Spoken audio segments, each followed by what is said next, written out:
start right off the bat on this part with, do you wish to get well? And the sick man answered, Sir, I have no man to take me. This is the paradigm of excuses.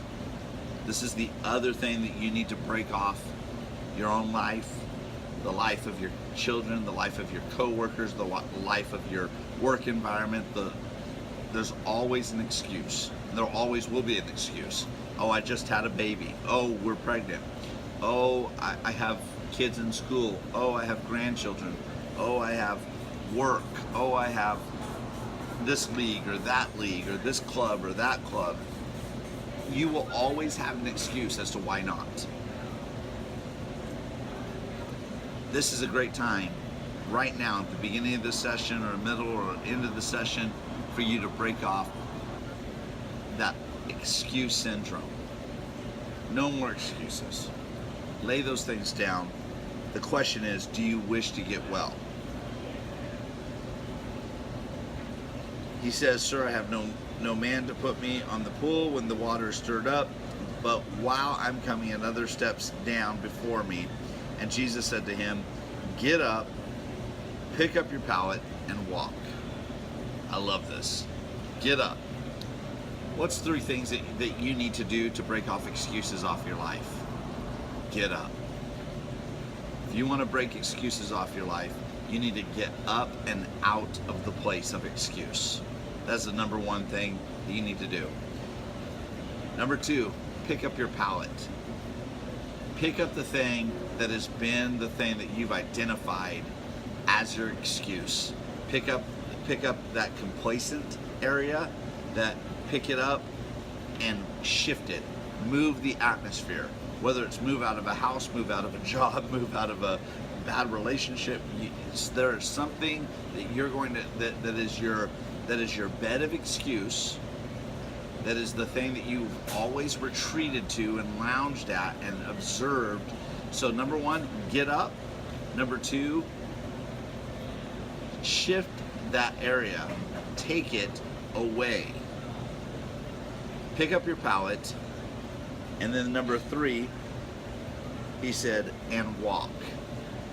That's the next thing. The Bible says, you will run and not grow weary, you will walk and not faint. You need to get to a place that you are walking consistently. You are walking with longevity. You are walking with integrity. You are walking and your walk doesn't stop. Even if there's hindrances, even if there's distractions, even if there are things that come up, you never stop your walk. You never stop. 3 things. Get up. Shift your excuse. Number 3, and then walk it out. Walk it out consistently. Give yourself a 90-day goal. I'm going to do this consistently for 90 days. I'm going to do this for 120 days consistently. I'm not going to fail. And if you fail, you break that off and then you get up again. Obviously, you know that there's scriptures in the Bible that talk about how many times to fall, but the righteous get back up. And there's a song that came out, I don't know, it's probably 10 years ago, called it says, we fall down, but we get up. For a sinner, but the saint is a sinner who falls down and gets up. That is the big thing about being a saint, is never giving up, never quitting. Never quitting. Immediately the man became well and picked up his pallet and began to walk. Now it was the Sabbath day. Okay, let's talk about what the Sabbath day means. Sabbath day was an old covenant. Okay, we're not just saying Old Testament, we're saying Old Covenant. When God made a binding agreement with Moses, he did so because the work of the cross had not happened. Jesus had not happened. The promise of a Savior had not came.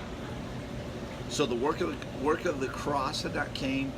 Jesus himself had not manifest.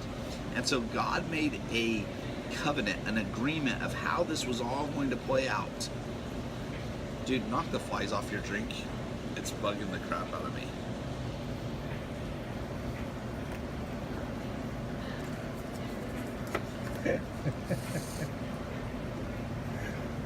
Oh, that's funny. I can't even think. Like, that's disgusting. Okay, so there's the old covenant, an old agreement that was made that said this agreement is good. The expiration date on this agreement is until Jesus manifests on the earth. When Jesus manifests, this agreement is no longer good. It's the old covenant. There's a lot of things in the old covenant. There's the 10 Commandments. It doesn't mean that the 10 Commandments are not still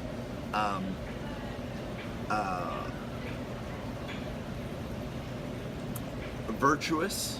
Doesn't mean that the 10 Commandments are not something that we still honor, but it means that how we honor them and how we look at them is totally different, because the new covenant gives us fulfillment of a lot of things that the old covenant had laws and legalism attached to it that would try to confine you and tell you how to live life and not to live life, because there was no grace. There was no unmerited favor. The work of the cross had not happened. The manifestation of Jesus had not came to fruition. So one of those old covenant principles, and believe me, the old covenant can be a class that we do that would take 8 weeks by itself, just to teach you all the old covenant stuff and all the new covenant stuff. But one of the old covenant things is the Sabbath. Sabbath, it was looked at as the day of rest. We look at it as Sunday. In Jewish tradition, it's really Saturday night. You couldn't do anything, including picking up your mat, as they reference here. Now, it was a Sabbath day, so the Jews were saying to this man who was cured, it is a Sabbath, and it is not permissible for you to carry your pallet. Now, here's the thing. Religious people could care less that you're healed. They care more about whether you're following all the rules. Jesus, who's God, could care less about the rules and cared more about the fact that you were healed. Now, think about that. Some of us get so hung up on our clean lines and our necessity for perfect living, and our necessity for perfect leaders, and our necessity for perfect politicians and pastors, and we're looking for all these clean, perfect ways of doing things, and Jesus could care less about doing things within the guidelines of what seems right to man and doing the things that really matter. The real matter was, this guy's in pain. This guy was sick for 30-something years, and Jesus cared more about healing, deliverance. Oftentimes we're so hung up on this or that, and we're not focused on someone else's healing, someone else's deliverance. We care, well, how was it done? When was it done? You know, is it exactly right? Is it out of the boundaries here?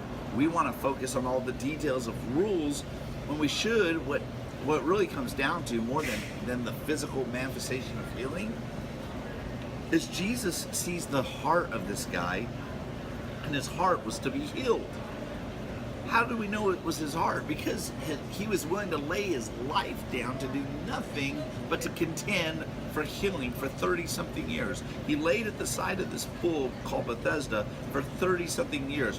Jesus saw him lay his life down to contend for his healing. So Jesus, it wasn't really even all about healing.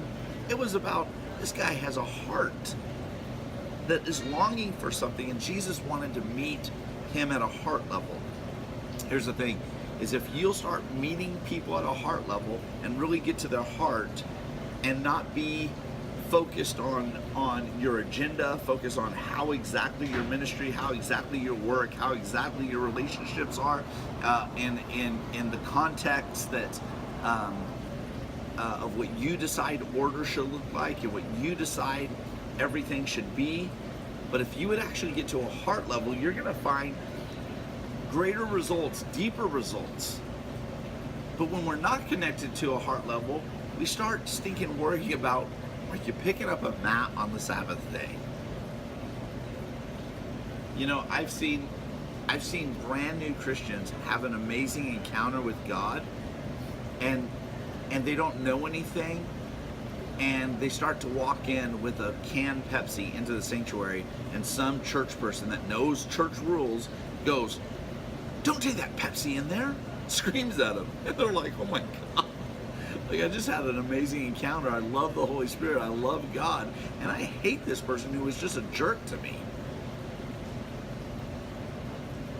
And that might be, and some of you are like, "That's right, they shouldn't yell at him for a Pepsi can," but maybe their baby's crying in the sanctuary, and like 20 people look at them like, "Hello, take your baby out."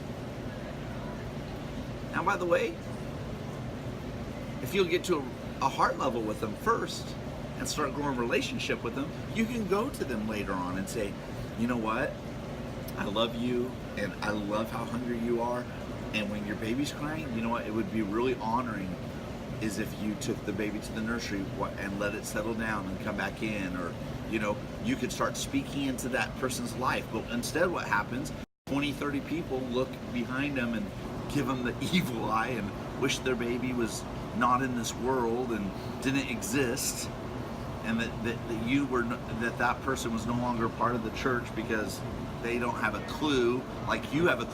You're so amazing and your butt stink, and you know, we all have these things that is basically like the religious leaders going, "Are you carrying a mat right now?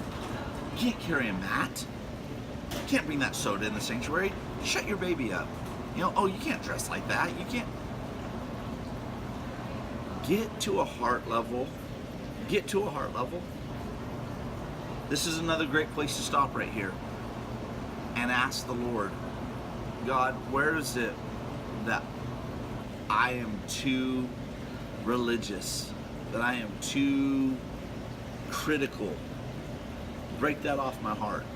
God, allow me, whether it's my pastor, my leaders, whether it's my friends, whether it's my brothers and sisters in the sanctuary, whether it's my niece and nephew, my grandchildren, whoever it is, God, let me start to really desire to get to a heart level with people, that when that spirit of when that thing, I don't like to call it a spirit, when that attitude of criticism, when that attitude of being critical in nature and caring more about the mat than we care about the healing, when we care more about that object of what we don't like, what we really want to deal with, instead of dealing with people at a heart level, instead of saying, "You know what, let's get to a heart, let me get to know them, let me find out what they're going through, let me find out what they've went through."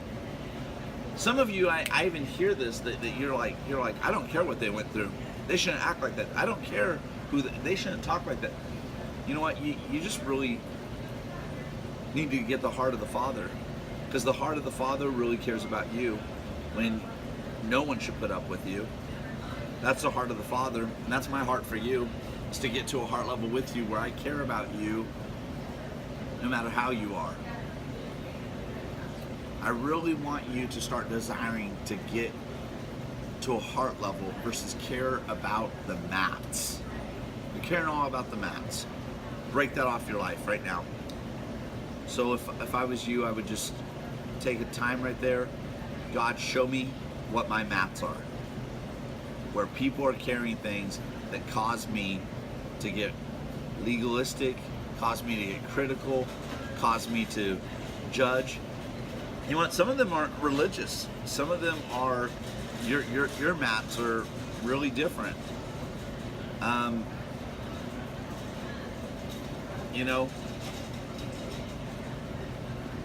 let me go there for a second. Some of your mats are hypocritical. You're okay with things being done outside the church by non-Christian people. Same thing, if a Christian person does it inside the church, you're not okay with it. Now, I understand there's a level of appropriateness, that people need to be appropriate. At the same time, appropriateness should be communicated. If you feel like something's inappropriate, you should get to a heart level with the person and go, you know what?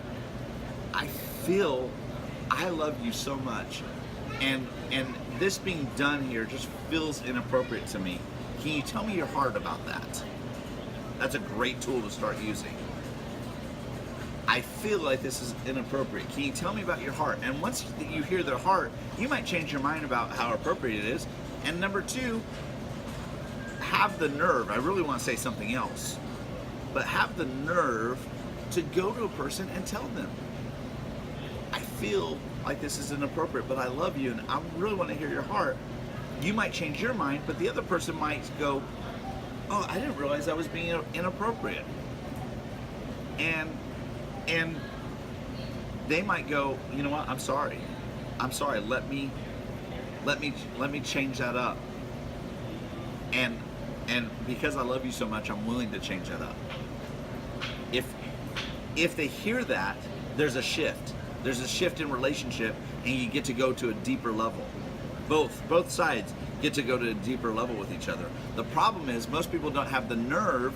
You have the nerve to talk in your car, you have the nerve to talk to your spouse, you have the nerve to have private meetings about it, but you don't have the nerve to actually go to the person and deal with it at a heart level. I'll tell you, one time we had a family leave the church, so I went and sat at the family's house, and man, I just got to a real heart level with them. And then after I got to a heart level with them, they had already gossiped to a bunch of people about a bunch of stuff, and I called them out on it. They were like, well, I didn't realize it was gossip. It was hilarious. And then after they had gossiped to everybody, they couldn't make a decision to stay at the church even though they wanted to, because now they were going to look bad to everybody because they were really in the wrong the whole time.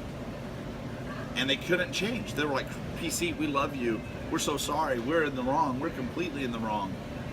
But we've already done the damage, and we've already told people we're moving on, and so we can't look back. The other part was this, that I said, you should have came to me months ago about all these different things that it was like two things that you were offended by, but you didn't go to me. You went to everyone else. You say you love me, but then you went to everyone else and you talked about it, and man, that causes so much fear and hurt in me that now you're telling me that all these other people are talking as well. It exposed so many people. It exposed them. When all of that could have been avoided if they would have just came to me, and guess what? Me and them, that night, we went to a deeper level together. Am I disappointed that they weren't humble enough just to say, you know what, we don't care what people think, we're just going to keep going in relationship? Yeah, I actually am disappointed. I'm actually disappointed that we still have the fear of man. We still carry such pride. We got to break that stuff off. But guess what?